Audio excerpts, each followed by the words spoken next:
Welcome to the Peace Talk, this time with Zaira Zafarana. Zaira Zafarana is the coordinator of the United Nations program of Conscientious Objection to Military Service project. She is active for the International Fellowship of Reconciliation since 2017. She studied international studies in Italy, she organized several conferences, and she's still a member of the International Network for a Culture of Nonviolence and Peace. Dear Zaira, I thank you very much that you followed my invitation for this interview. Thank you very much for the invitation. Yeah, I'm very glad to be here with you and everyone else. Thank you. Before we dig deeper into your work and the United Nations program, let us begin with a small journey to the past. I am curious and I want to know what did motivate you to study? Let us begin with this question. Okay, so I started as an international law student and intercultural communication and diplomatic relationship. And I was very interested on the international level and communication and partnership among countries and states. And I've been always sensitive to history, and I wanted to make a contribution and to learn more how diplomacy works and why it's so difficult to make it work right for peace. So I've been always interested to learn more what's going on at the international level.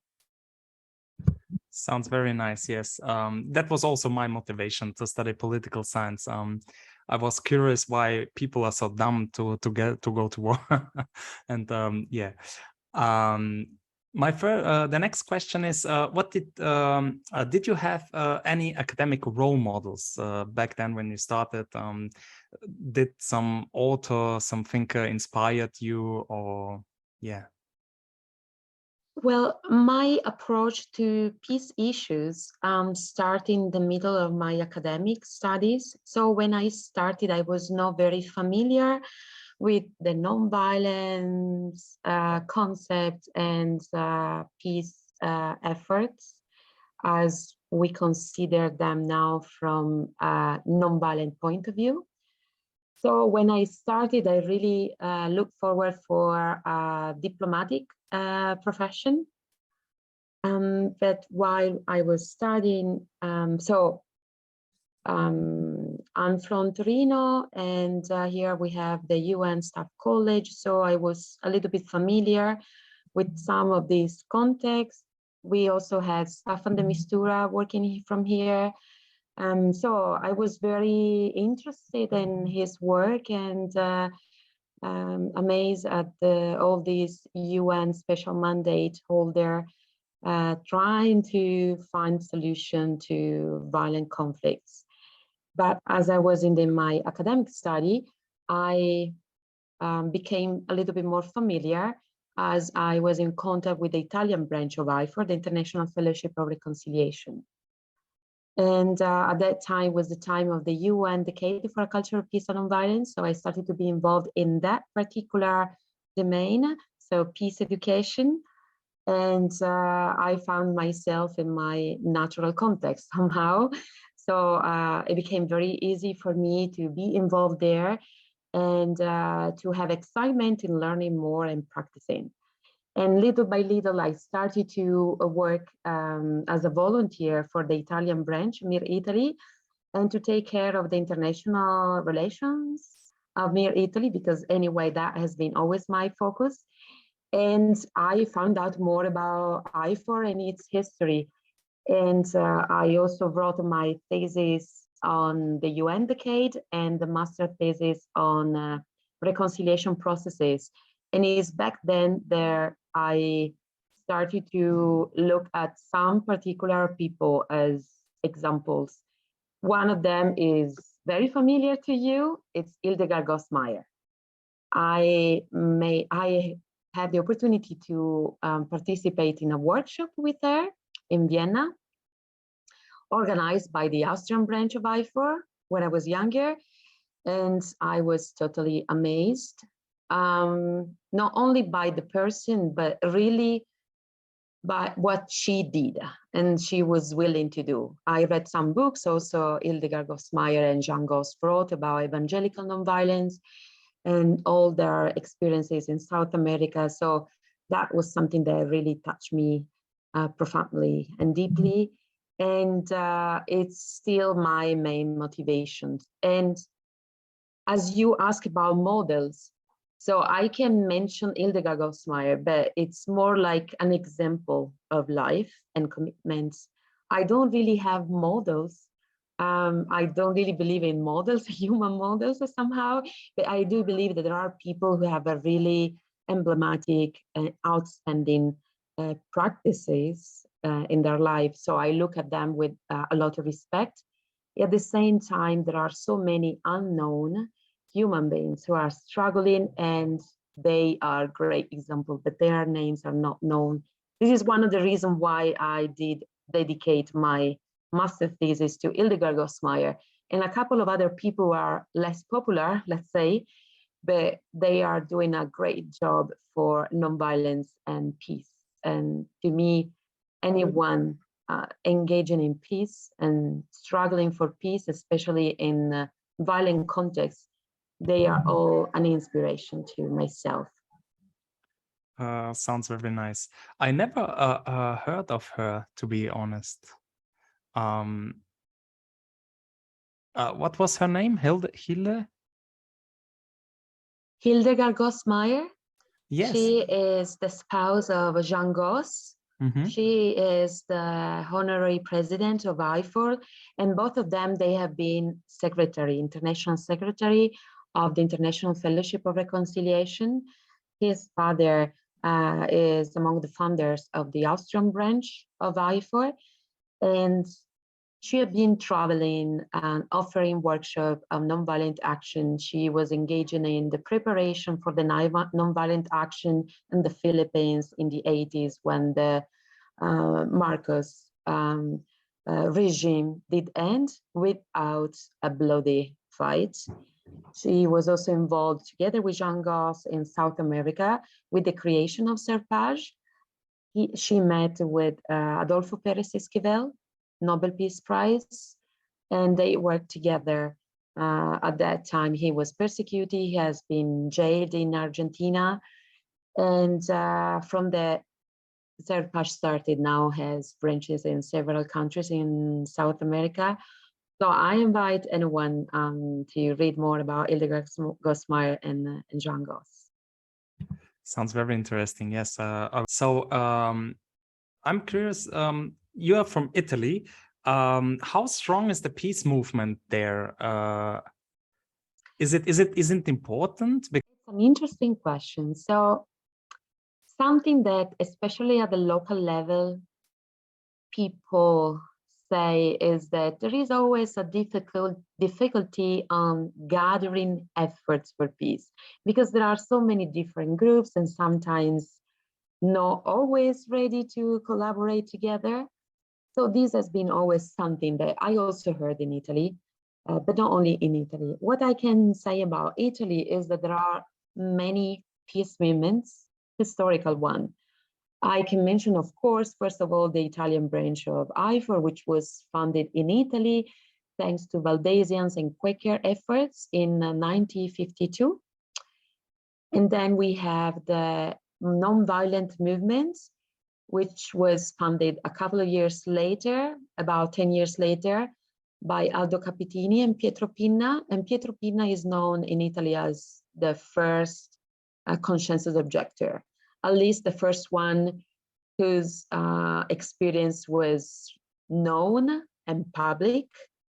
And Aldo Capitini was a great thinker. And he was the one who introduced a little bit more about Gandhi in Italy, but not only him, of course, there are so many other people. And then we have, for instance, also the Italian section of Pax Christi, so Pax Christi Italy. So these are kind of historical movements, and they do have an international mother organization.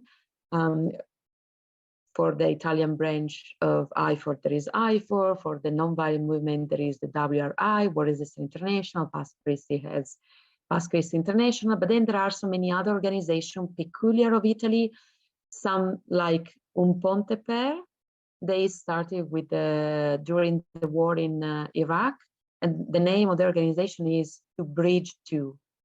And now they are working also about Kurdistan and so many other conflict area. Then there is the Papa Giovanni XXIII, and they are also a good organization. And actually, they are also a good partner to Ifor at the international level at the UN. Then we have Sant'Egidio. We do have several other organizations, many organizations, I would say. So I'm not mentioning all of them, but this doesn't mean that there are no other organizations.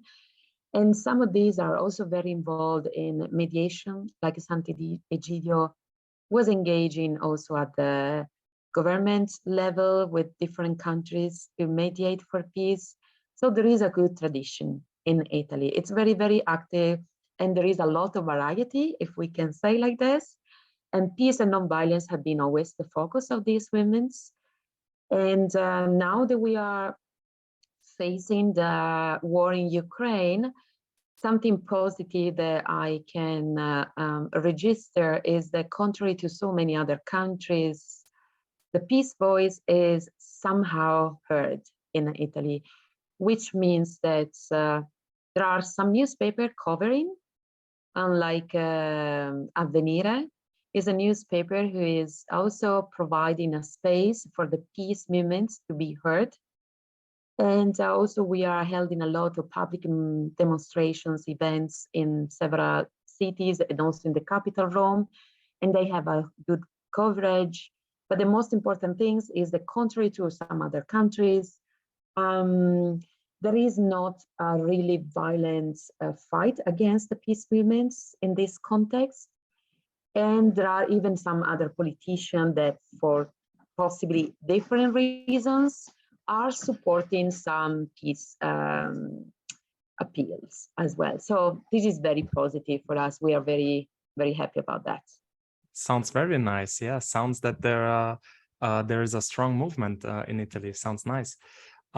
Because I observed in Vienna, for example, in Austria, that we have some groups and we have some like Pax Christi, for example, and many other. But the average, the age is like when you go to a conference, peace conference, the average age is about 60 plus.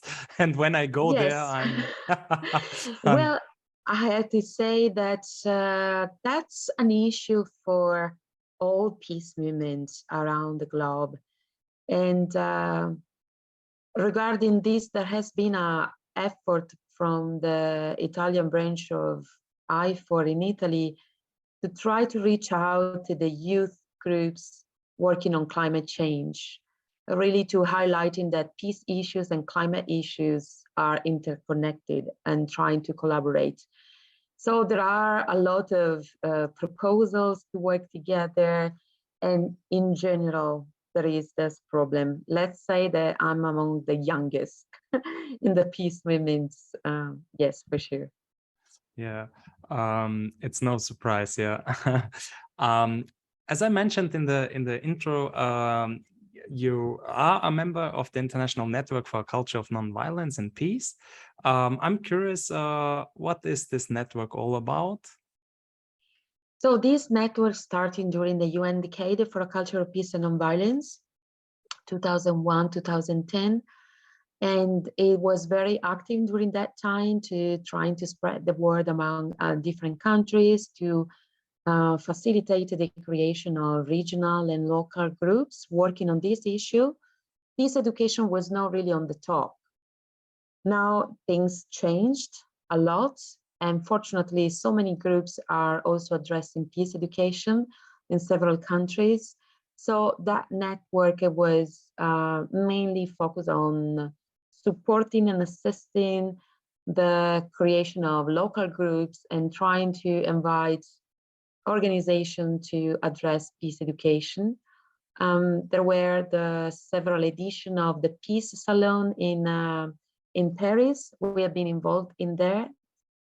which has been a really good opportunity for actors to meet together, to discuss, and also to present new tools for peace education. So that has been the second purpose of the network, really to create tools and materials for teachers, schools, and a lot of these things have been created. There is a curricula for elementary school, primary school. In Italy, the Italian group created a comics book with nonviolent stories where people and kids were able to choose what to do in each situation, and they had the possibility to see the outcome of different decisions. So it was very useful. It was used in schools, and this has been the main, let's say, the main aim. There is also another one, which is also to introduce in different legislation the peace education in the school curricula, and also an education without violence. And for example, in Paris, in France, there has been this work on this law against corporal punishment in schools and on peace education, of course. So these are some of the tasks that the network did undertake.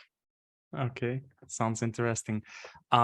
So my question is for people that are listening and do not know about this topic, what is a conscientious objection?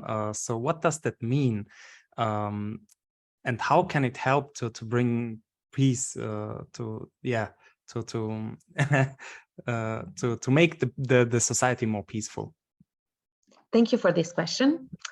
I'm happy to answer because what we find is that so many people share the same thinking, but we do express ourselves in different ways. So when we talk about conscientious objection to military service, we do talk about the freedom to choose not to kill.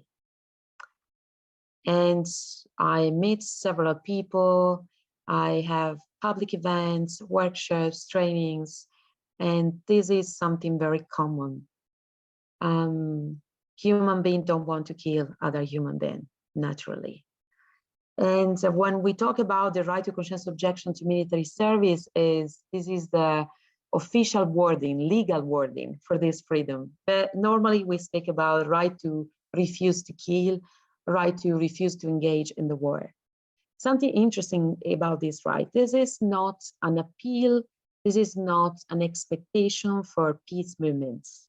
This is a formal human right. It is inherent to Article 18 about the right to the freedom of conscience, thought, and religion. And several UN bodies have stated this, have clarified. There are resolutions of the UN Human Rights Council, and there are also statements from an observation, concluding observation, but from the Human Rights Committee. So there is jurisprudence about this, and it is clear and very, there are no doubts about this, that this is a human right inherent to the right to freedom of thought, conscience, and religion. It's a human right, so it means that it is universal and non-derogable. So it applies to anyone, anywhere. There cannot be exception. The problem is that not all countries do recognize this right. So the rights remain and stands for everyone. But if a country does not recognize, then there are problems for those people who refuse to kill, who refuse to do military service, because their right is violated, they can be persecuted, their life can be threatened. So this is one of the major work that Ifor does, especially within the UN system. We do prepare country-based reports on the right to conscientious objection to military service whenever a country is under review at the Human Rights Council.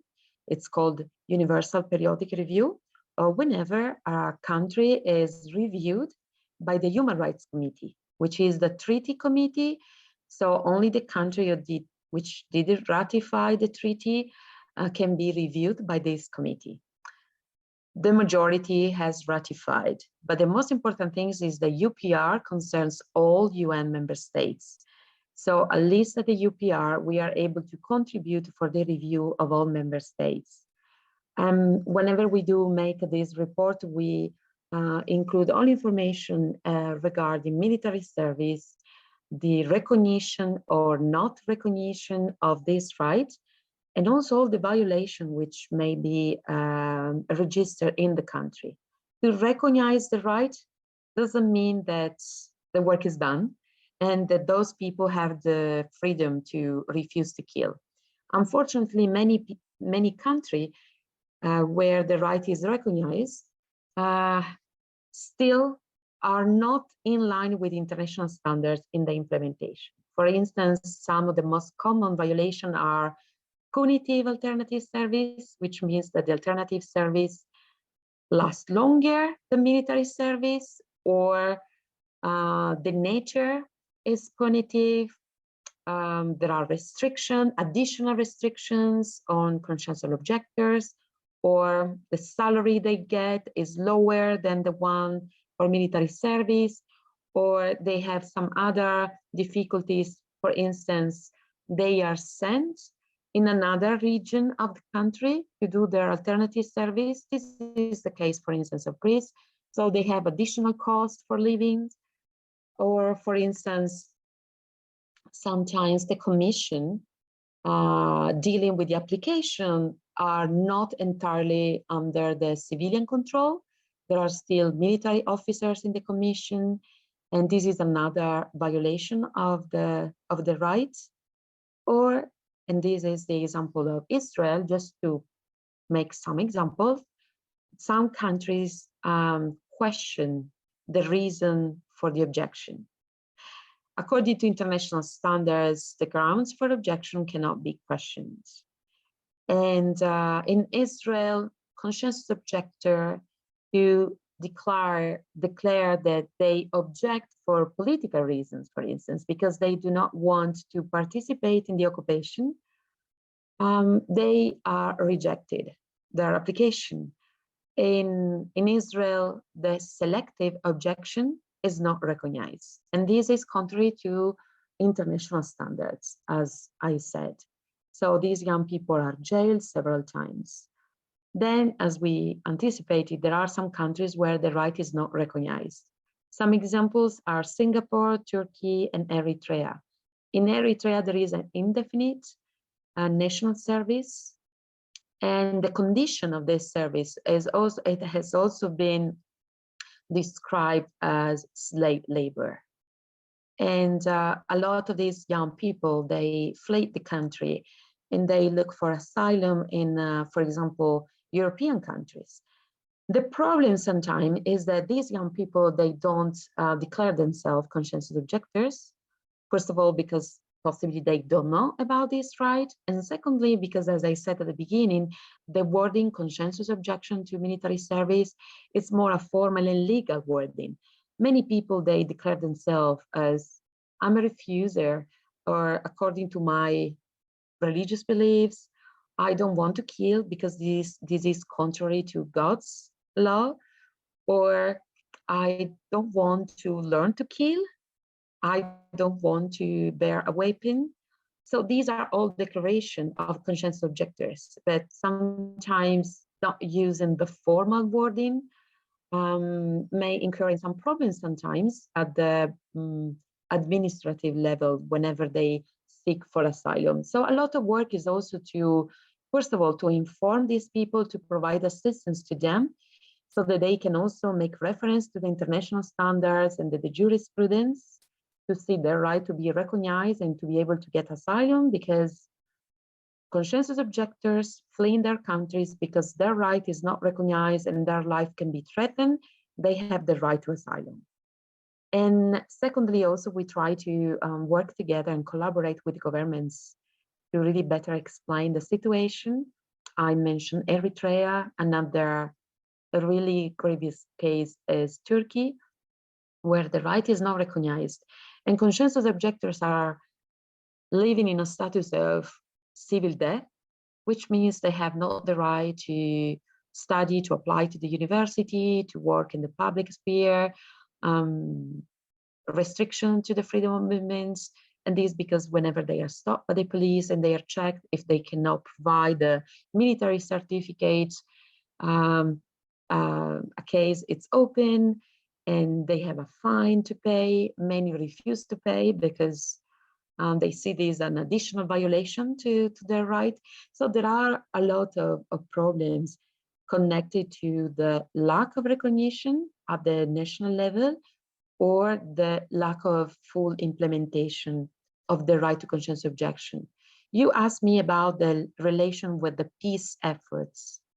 As I said at the beginning, some conscientious objectors may object not really because they are pacifists, but for some other reasons. We don't question the reasons as we work for the right to conscientious objection.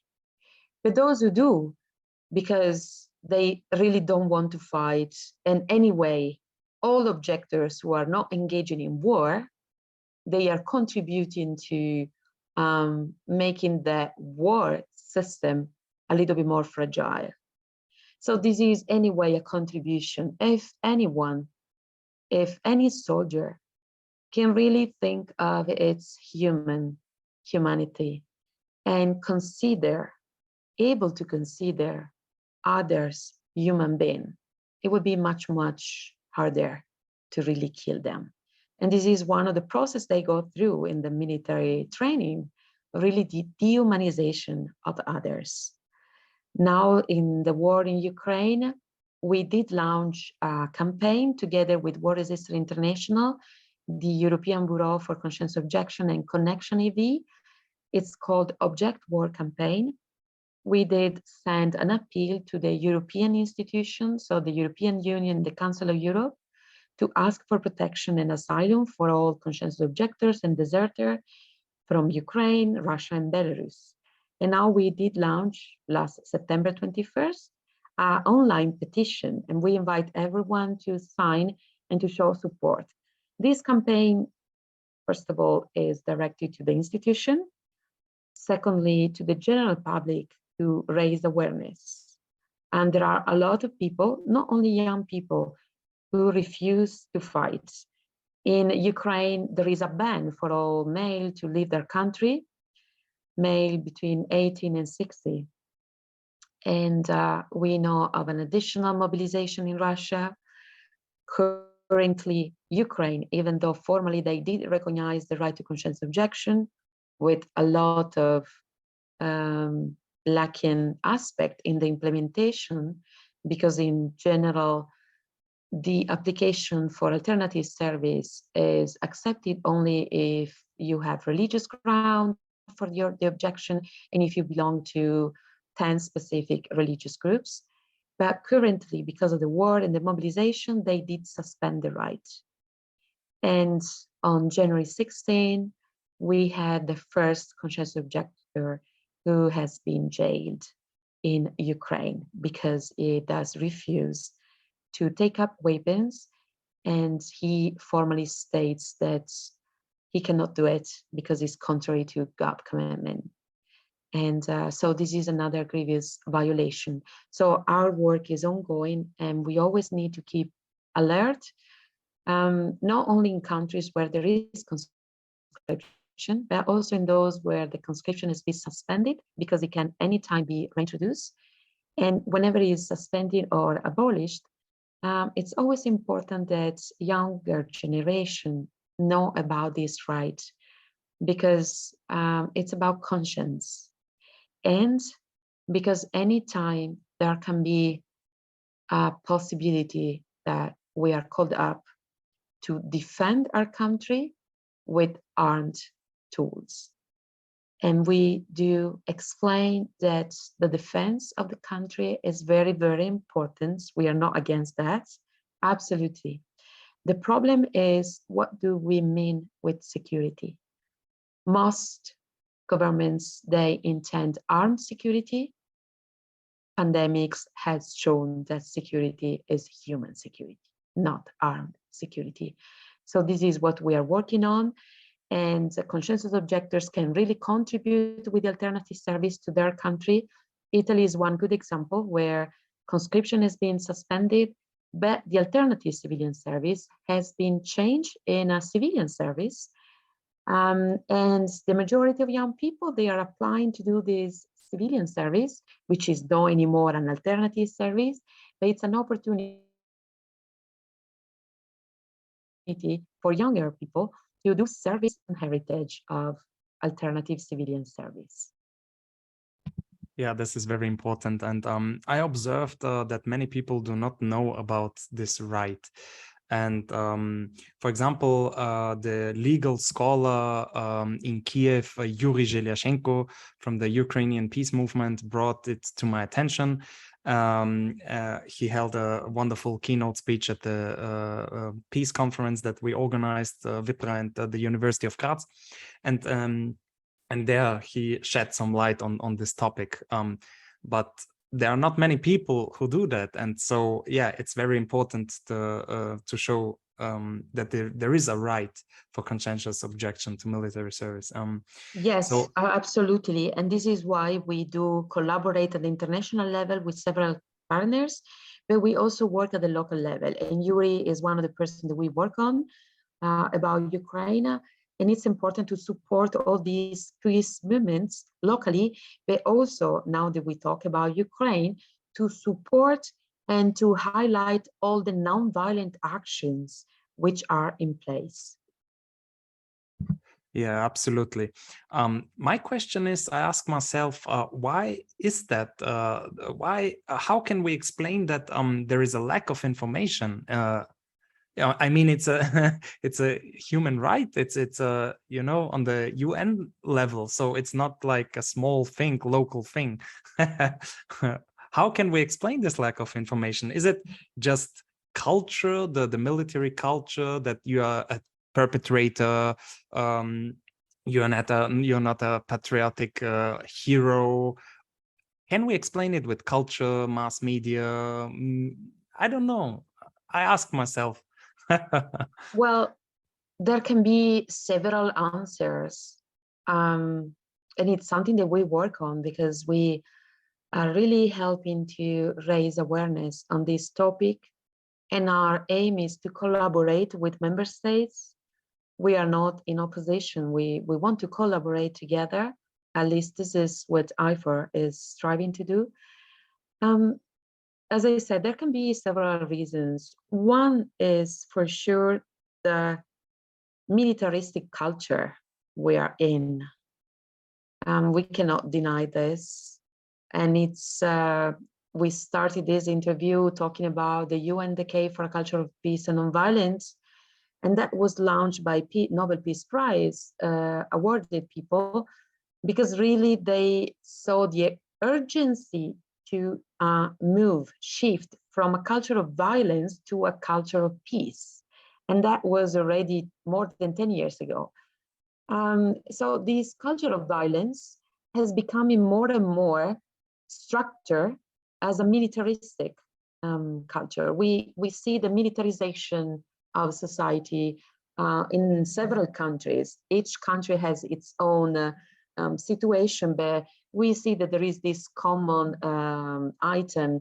We see school curriculum becoming more and more militaristic, with some military contribution on several issues, even climates, environments, and in some countries where there is no more conscription, we see military program offered to younger people.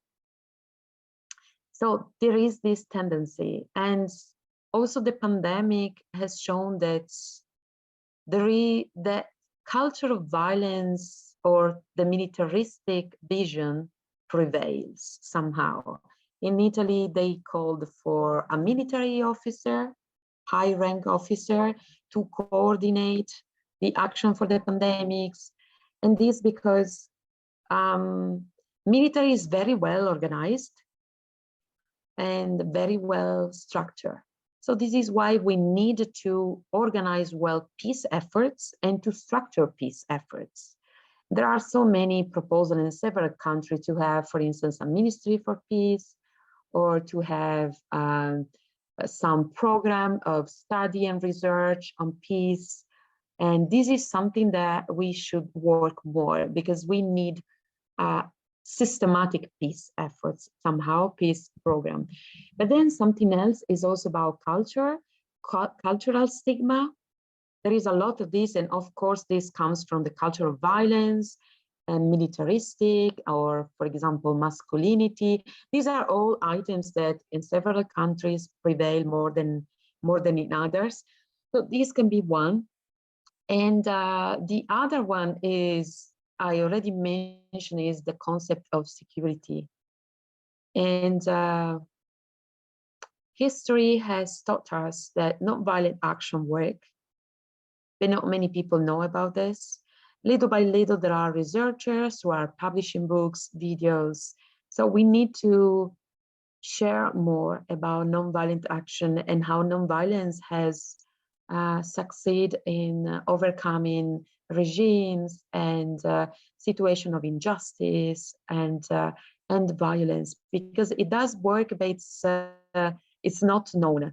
And some people may question the quality of this modality and approach. So it's very important to make a research and to be very precise when we talk about peace and nonviolence. This is one of the reasons why sometimes some groups prefer not to be called pacifist, because it has a negative connotation in the culture, in the society. And we usually prefer to talk about nonviolent movements or movement for peace, because peace is not just a feeling, but peace is a culture of peace. And when we talk about culture of peace, we are talking about democracy, citizenship, flow of information, free flow of information, good communication, economics, politics. So peace is transversal to everything, to all these items.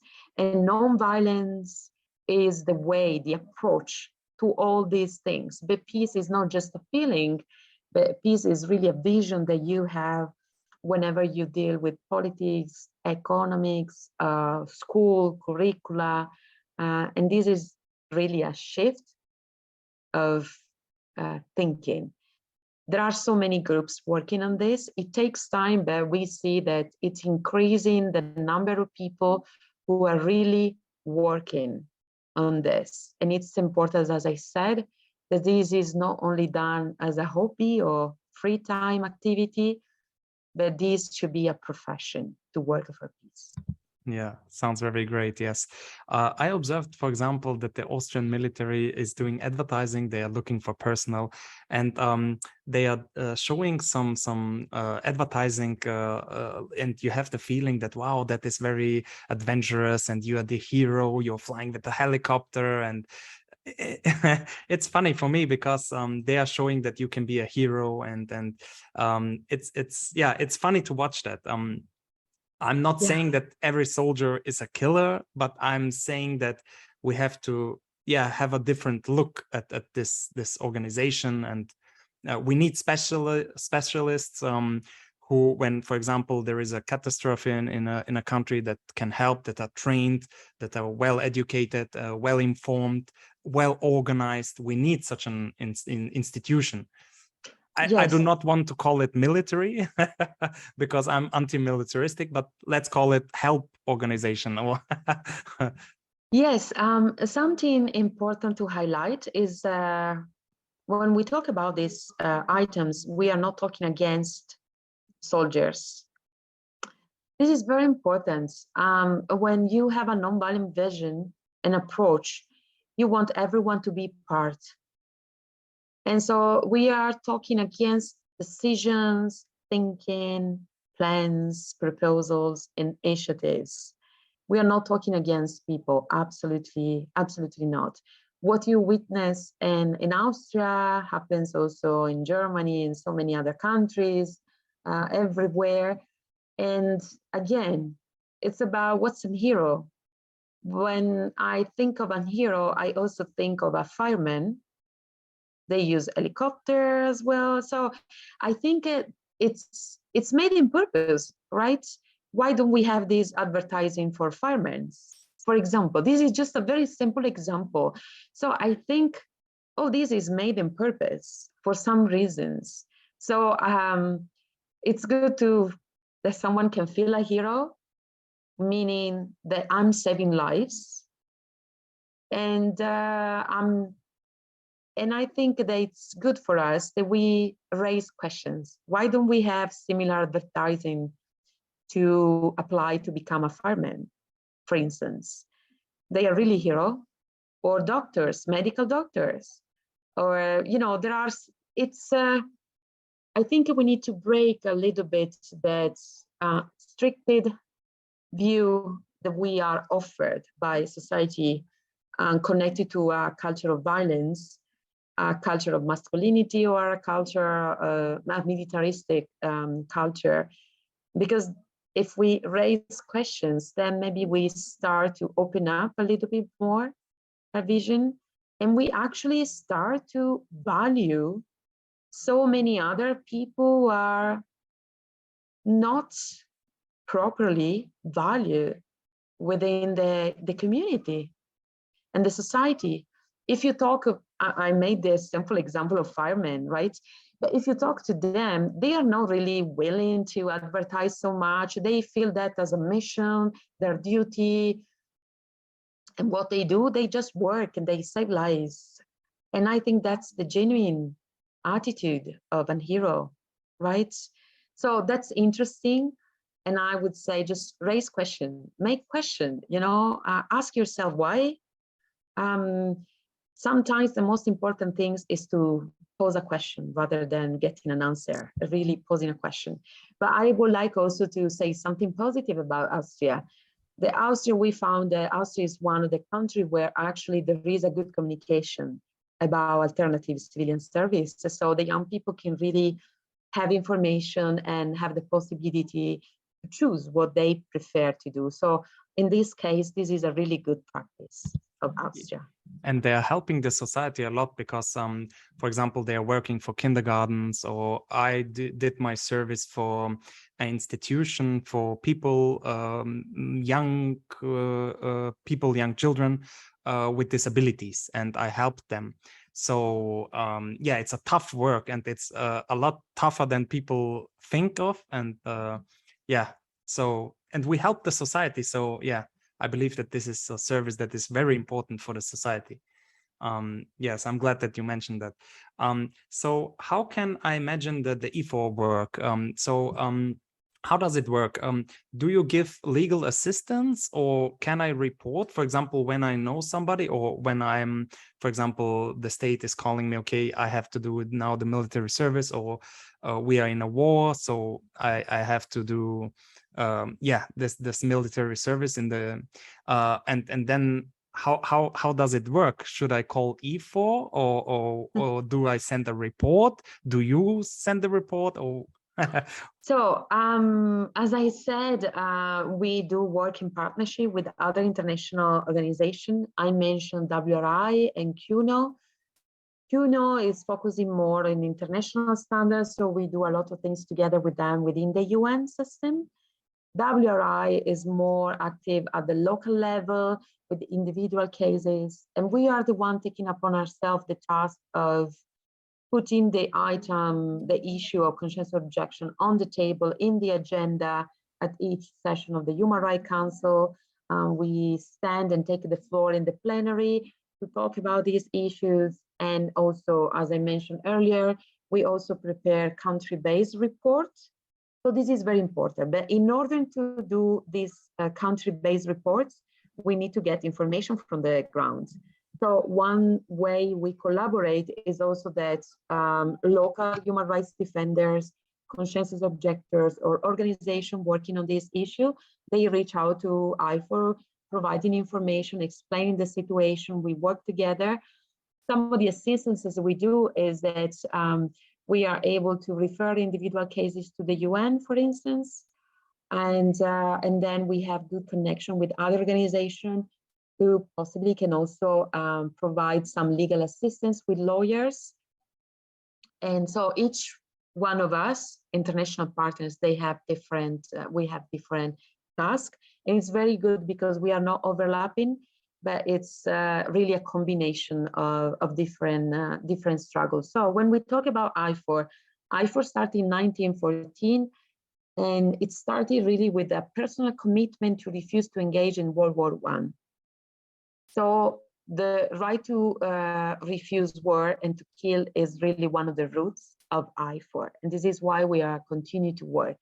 At the moment, we have also a funded project by GRCT, which is a Quaker funder based in the UK, and we are very grateful because it's very difficult in general to fundraise for peace issues.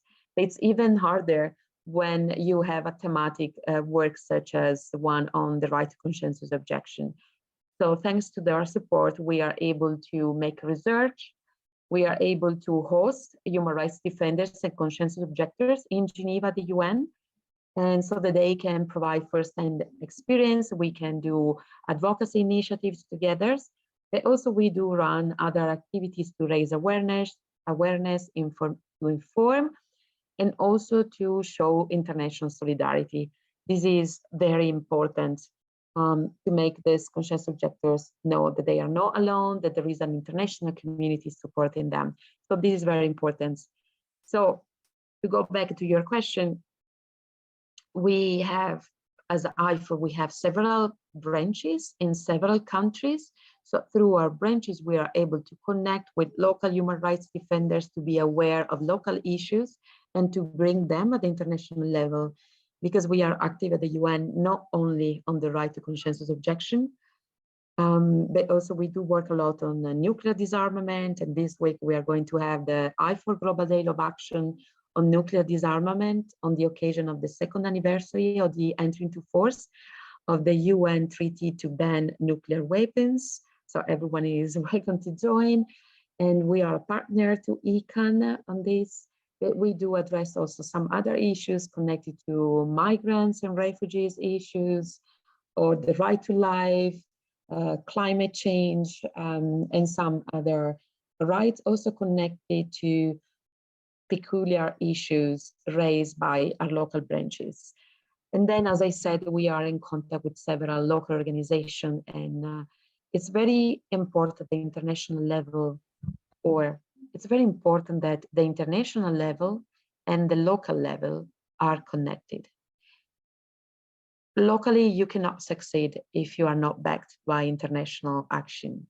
And at the international level, you cannot succeed if you are not supported and you don't have the collaboration of local activists. So that is key.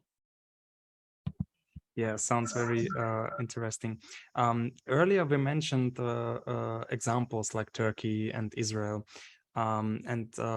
What I observed is there are a lot of anarchists who are for a political reason against the military service in Israel.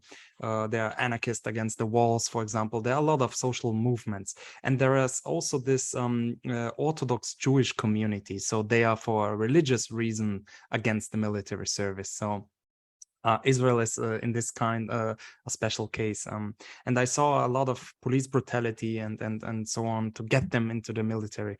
So yeah, this is one example. Then we have Ukraine and Russia, who are mobilizing. Russia, Putin said that he will mobilize 300,000, 500,000. I don't remember the exact number, but it was a huge number, and many Russians did flee the country. So what mechanisms do we have, and what should ordinary people also do?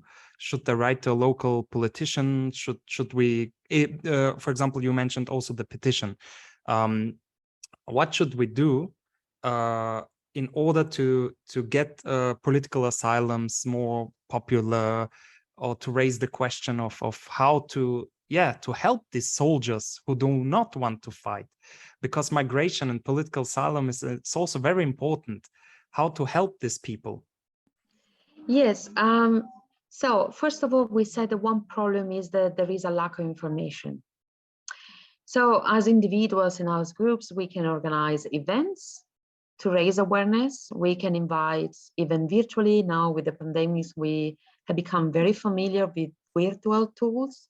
So we can invite some conscious objectors, or we can invite Ifor or any other organization to talk about these issues so that you can inform and raise awareness. This is very important. You can talk with your friends, or whenever there is a discussion, you can introduce this item because it's missing, because it's not known.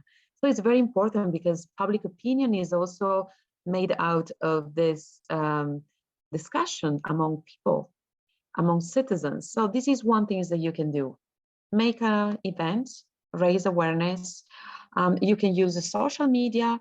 There are a lot of materials available that Ifor can also share, and also our partners that can be used and just to be shared on the social media. So this is very easy. You can just make a post, you can make a reference, you can tag, and this is an easy way to start to share about this issue.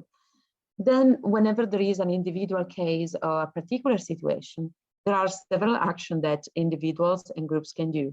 First of all, you can reach out to your embassy. You can reach out to the embassy of the country concerned, and you can write a letter. You can just write a message. It can be private, it can be public, so that the government can see that there is action around the issue. And this doesn't mean that everything will improve suddenly, but this means that we are creating pressure, a positive pressure for improvements. And also there can be press release. If you have contacts with journalists, you can start to talk with them and invite them to cover this topic. This is something which would be very, very useful. We don't have many journalists covering this issue. And sometimes they talk about this only when there is a very known war ongoing, like in Russia and Ukraine. So it's very important, if you have any media contacts, that you can talk with them and invite them to cover, to make an interview with a conscious objector or with Ifor or any other partner. This is something very useful. And then you can organize public events. It's again about raising awareness, but also international solidarity. As you go public on this issue, it can be very simple, like a vigil, you know, in the main square, Stefanplatz, a vigil in support of all the people who are refusing to kill in the ongoing war in Ukraine. It can be just a vigil. You can take pictures, videos, and post them, invite some journalists to cover. So simple things. But also, if you have any contact at the institutional level, it would be good that you make appeals. You can invite the mayor to join the vigil. You can write to the members of the parliament, and you can make a specific request. It's very important also to be specific. For instance, to a member of the parliament, the request may be about proposing a law to grant asylum to conscientious objectors fleeing country at war or where their life can be threatened. So this is a very concrete things that you can do with them. Differently, whenever you approach a journalist, you could explain more about the background for this proposal. You could mention that during the Balkans War, we had a similar initiative which did succeed at the European level. And for instance, a journalist may look for more details, so we are able also to pass some information that could be used. So there is a really wide range of initiative, and something that's important to take in account is that we are ready to assist. So you don't need to start from zero. And also, for instance, in Austria, there is the Austrian branch, and they are ready to engage with anyone interested to support such issue, which needs support. Yeah, so you can send me, of course, the link to the petition and also every link that you want to show the audience. We will insert them either in the video or in the info box, in the YouTube info box. So yeah, this is one way. And let's go to my last question. who is Ruslan Kuzaba? If I remember correctly, you wrote, or Ifor wrote an article and I read it, and he's a journalist. But what did he done, and why is he?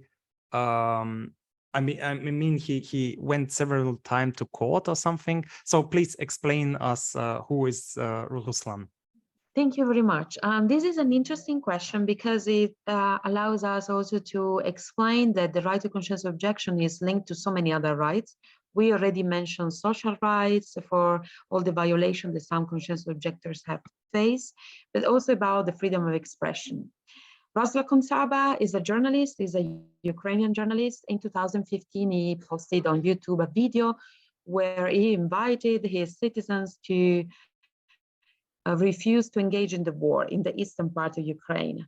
And he did express himself against the war. And because of this, he was investigated. He spent hundreds of days in jail, and Amnesty defined him as a political prisoner.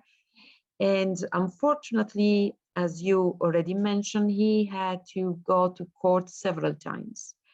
And in addition to this, he was attacked out of the courthouse in more occasions. And one time, some groups from the far right side, they attacked him. First of all, consider him as a traitor. We already addressed the issue of social stigma. And but the thing is that his life was threatened. And he is an example that even expressing ourselves against war in some countries may involve imprisonments, restriction of rights. We can also mention Russia, where even going on the street with a white sign was considered as a crime. So we see this in several parts of the world, unfortunately.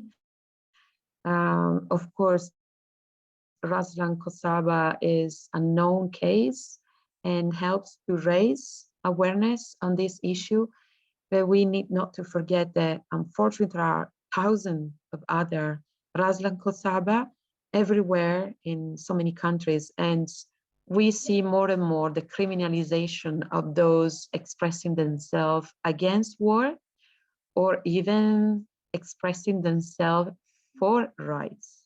And here it's worth to mention Iran. So it's human rights are all interconnected. So this is why when we address the right to conscientious objection to military service, we are always ready to address other rights we are connected as freedom of expression. We see also, as we mentioned, Russia and Ukraine, that more recently there is a violation which is increasing, which is the hunting on the streets of young people. This has been a practice that we registered also in South America, especially in Colombia, called the batijas. So these are all practices affecting the lives of many people. We need not to forget when we talk of all these issues, we are talking about the life of people. So there are individual peoples affected by all these things. So all our efforts are always to put individuals at the center. We always need not to forget that we are talking about individuals. This is also why we need to be careful because their lives can be threatened because of their engagement on human rights. So I'm so thankful that there are people out there like you who are engaged in this peace, nonviolent movements, and who are doing this great job for showing that our society need to change. And I'm also very thankful that you found the time for this interview. I learned a lot, and I support your work, and I hope you are doing in the future well.